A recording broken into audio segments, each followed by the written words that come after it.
स्वस्ति प्रजाभ्यः परिपालयन्ताम् न्यायेन मार्गेण महिम् महिषाः गोब्राह्मणेभ्यः शुभमस्तु नित्यम् लोकाः समस्ताः सुखिनो भवन्तु।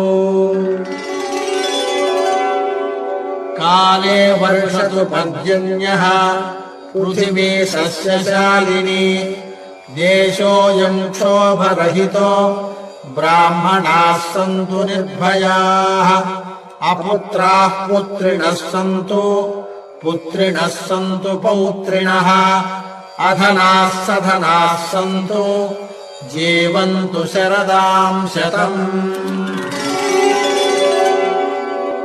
कायेन वाचा मनसेन्द्रियैर्वा बुद्ध्यात्मना वा प्रकृते स्वभावात् करोमि यद्यत् सकलम् परस्मै नारायणायेति समर्पयामि नारायणायेति समर्पयामि।